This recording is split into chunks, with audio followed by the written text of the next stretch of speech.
Updated March 20, 2019, 13 hours 25 minutes and 3 seconds. In the late 1970s, Bob Marley and Johnny Rotten traded places.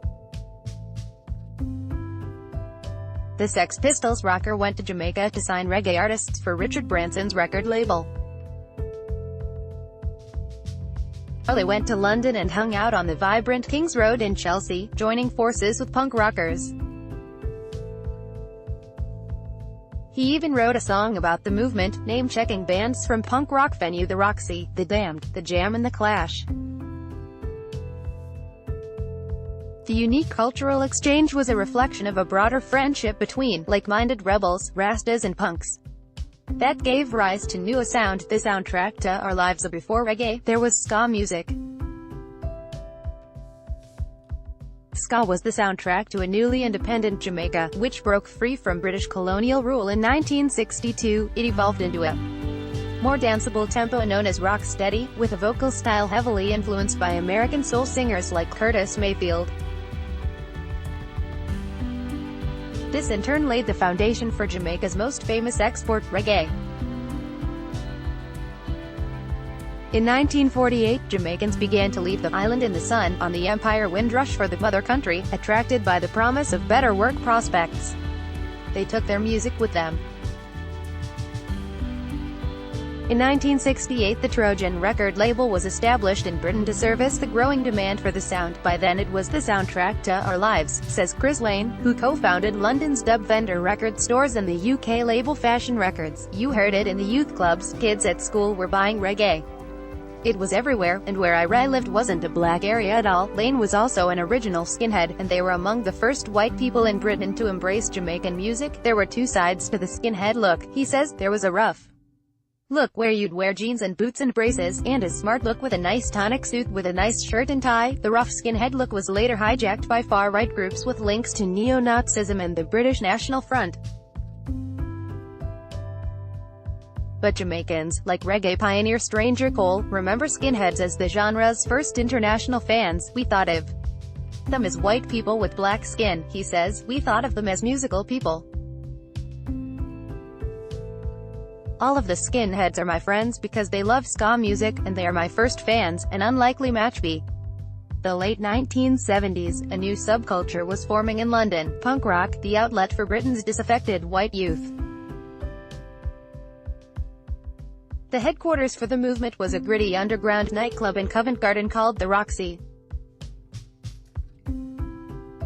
Though it was only open for 100 days, it helped launch the careers of bands like The Clash, The Damned and female punk pioneers The Slits.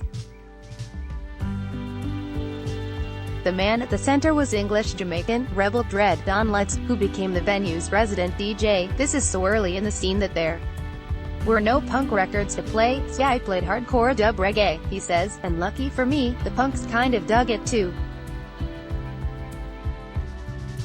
The music had an obvious anti-establishment vibe, so that obviously clicked with them. They obviously loved the bass lines, and truth be told they did not mind the weed either. Influence on punk as Rastafarians and punks became friends. British bands started to absorb the reggae sound. We were definitely influenced by reggae. There's so much to reggae, it's still my favorite music, says Tessa Pollitt, the bass player of The Slits. The punk rocker with the greatest understanding of reggae, according to Letts, was Sex Pistols frontman John Lydon, aka Johnny Rotten. I was brought up on it. Ever since the early skinhead days, Lydon said during a radio interview in 1977, where he spoke at length about his love of reggae. That love would serve him well on his first trip to Jamaica 6 months later. They loved John in Jamaica by 1978. The Sex Pistols had disbanded. Lydon traveled to Jamaica before returning to London to start his new outfit, Public Image Limited. Virgin Records boss Richard Branson was looking to build on the relationship between punk and reggae with a new label, Virgin Frontline Records.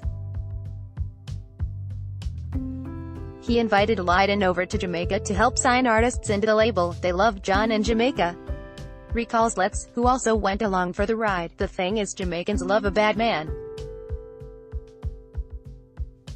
Whether it's a James Cagney gangster, or the Terminator, or Clint Eastwood in a western, they didn't really know that much about punk rock music, but they were aware of the sort of tabloid thing around John that he was the UK's #1 enemy. Thanks to a savvy media manager, the Sex Pistols had been the poster boys for punk rock.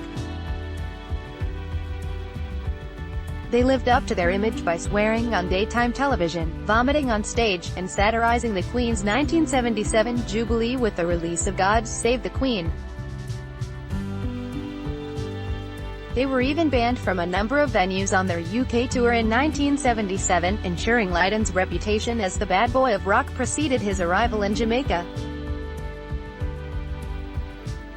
Branson booked the first floor of what was then Kingston's Sheraton Hotel, and artists came from all over to meet with the label boss. There was an exodus to the hotel trying to get a deal with Richard Branson. Letts says, "It was insane." Bob Marley's exodus. Marley, the king of reggae, was notably absent from the gathering at the Sheraton.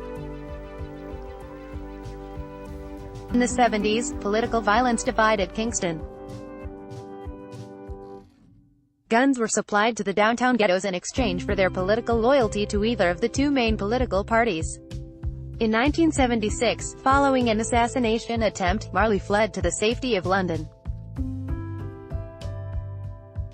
There, he discovered punk rock, with the help of Letts.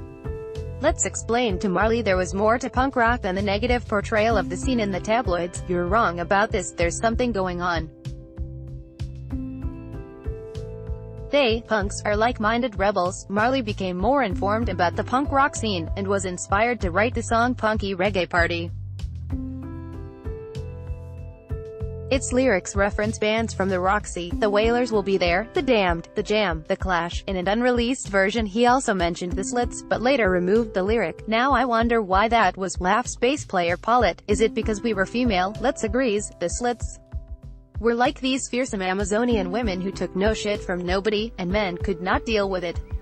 The Slits were too out there for even Bob Marley to deal with. It was during his period in exile in London that Marley would record his masterpiece. Title track from the 1977 album Exodus called on black people to leave the oppressive state known as Babylon, and return to the African motherland as Marcus Garvey prophesied. This teaching is key to the Rastafarian religion, and Marley was the vessel to bring this message to the world.